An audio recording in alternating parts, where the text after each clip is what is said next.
I am live. I am continuing a lot to remember. Today is the 15th of November 2024. This is a book by Joan Marshall Grant. It's about a part of France she visited a lot. And it's dedicated to Denys and Charles, which were both her husbands, with love, a lot to remember. I'm here in chapter 21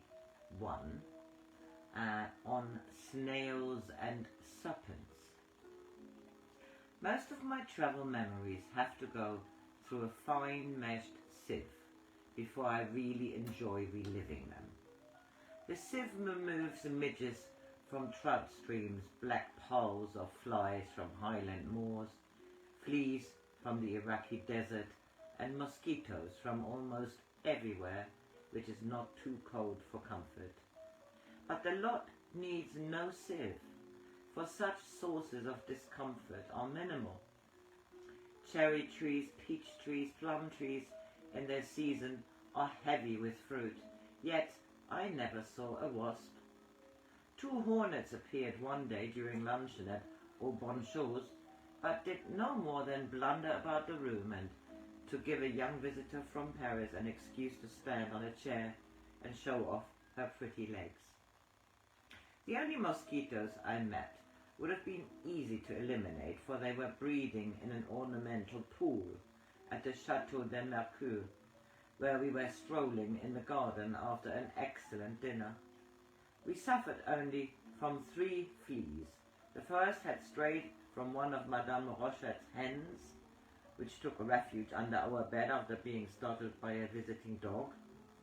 The other 2 sprang on us from their sanctuary in the soutane of a venerable abbé, so agile and ferocious a brace that we haunted them during 3 nights of mounting frustration until Charles finally trapped them on a piece of damp soap. I had expected and feared to find quantities of snakes, for Frida White, who is much braver than I am, recommends throwing small pebbles at vipers, which are sunning themselves on the path should the adjacent ground be too precipitous to scramble past them. Edward Harrison, in his enchanting 2 Summers in Gillian, the summers of 1829 and of 1892 and 93, makes some even more alarming comments, although he is here referring to the upper reaches of the Dordogne. Snakes rustled as I passed and hid themselves among the stones. To my mind, they were much more to be dreaded than the wild boars, for these stony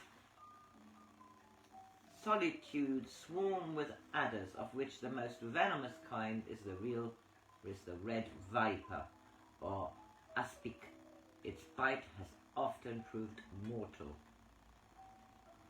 However, when this robust character had narrowly avoided stepping on an aspic, which he recognized by its olive skin with reddish patches, he reluctantly considered it to be his duty to kill it, and felt guilty for doing so because, after being roused by a blow, the creature did not attempt to run, but did battle bravely, fiercely striking at the stick.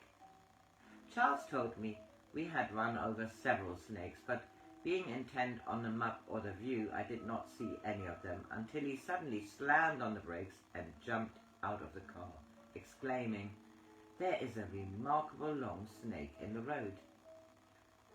While he ran eagerly towards it, I prayed that it was thoroughly dead. Fortunately it was, and what at first sight had seemed to be 7 feet of serpent was in fact 2 snakes which had been run over while trying to swallow the same rat. The only time I encountered a live viper was on the course above La Popie, where I was collecting flowers. It was not even expecting to see one, for the short springy turf provided no cover except a few stunted juniper bushes. I was squatting down beside one of these when it suddenly exploded into activity. A large viper lashing its coils, was glaring into my horrified eyes from a range of 18 inches. I thought it was trying to struggle free from the thorns only so that it could hurl itself at me. "You could have not yelled louder if it had bitten you behind," said Charles, unsympathetic after running so hard in response to my frenzied shrieks. Trying to look dignified, which is difficult when one's legs are shaking with panic, I stalked to the car and hurried into it. I no longer wished to collect flowers, for this might involve meeting more snakes. But it was a Saturday evening, and I cherished the honor of being called Madame la Fleuriste by the gastronomes, which thought nothing of driving 100 miles in homage to Madame Rocher's Sunday lunch. Luckily, on the road down to Saint-Géry, I saw quantities of variety of scabious I had not seen before, nor since.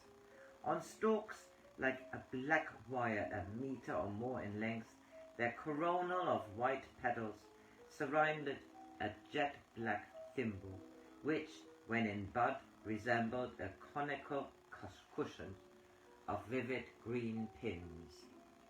But what made them an even greater delight was that they grew on the verges, so that I could gather them without leaving the tarmac.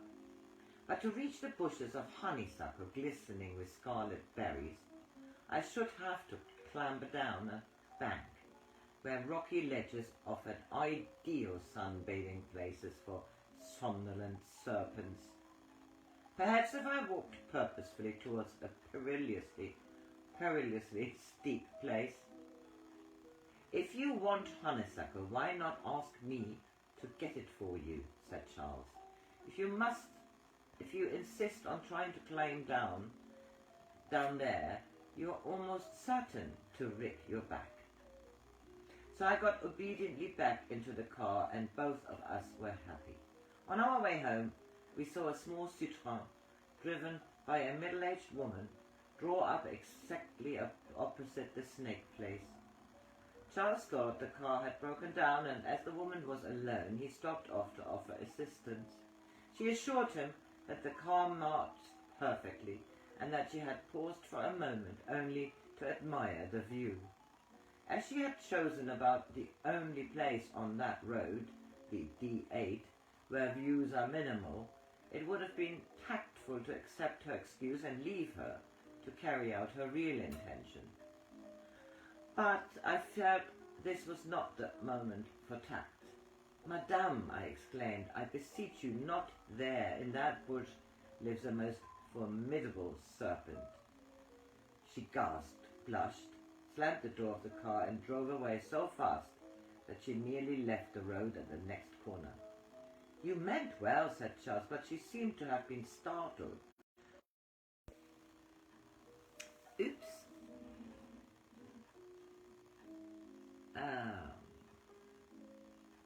She gasped, blushed, slammed the door of the car, and drove away so fast that she nearly left the road at the next corner. "You meant well," said Charles, "but she seemed to have been startled by such kindly advice, by the allegedly inhibited English." An hour or two later, I was walking to the edge of the cliff to throw away an armful of dead flowers when I met Louise. So I told her about the viper. "When I was a girl, I was bitten by a cottonmouth moccasin," she said in her soft, slow voice. "Cottonmouth moccasins are very, very poisonous." "Did it kill you?" I exclaimed. "No," said Louise, "it did not kill me, but it made me very ill." "How did it happen? When? Where?" "It happened when I was a little girl of 10 years old, when I was with my mother in a summer cabin we had in the Allegheny Mountains. I had been down to the swimming hole by myself, and on the way back to the cabin I was crossing a rickety little bridge over a stream. My bare foot slipped down between two rotten planks, and I felt something stick into the side of my foot. I thought I had trodden on a rusty nail until I tried to pull my foot free and could not move it, so I bent down and looked over the edge of the bridge, expecting to see a thorn bush, which had drifted down and got wedged under the planks. But it was not a thorn bush. It was a very, very big cottonmouth moccasin, which had its fangs stuck right into the side of my bare foot. So then I let out a yell, and somehow I managed to tear my foot free. Then I ran up the path to the cabin, shrieking for my mother. Louise sounded apologetic for having yelled, but even hearing about it made me almost speechless with horror. What did your mother do? Oh, Mother is a very calm woman.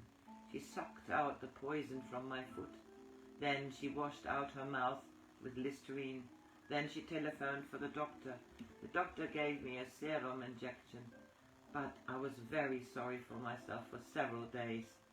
When I was well again, my mother told me that she was so scared when she knew I had been bitten by a cottonmouth moccasin that she nearly fainted, and if she had fainted, I would have almost certainly died. So I finish this here because my battery is low again. I hope you have a good Friday.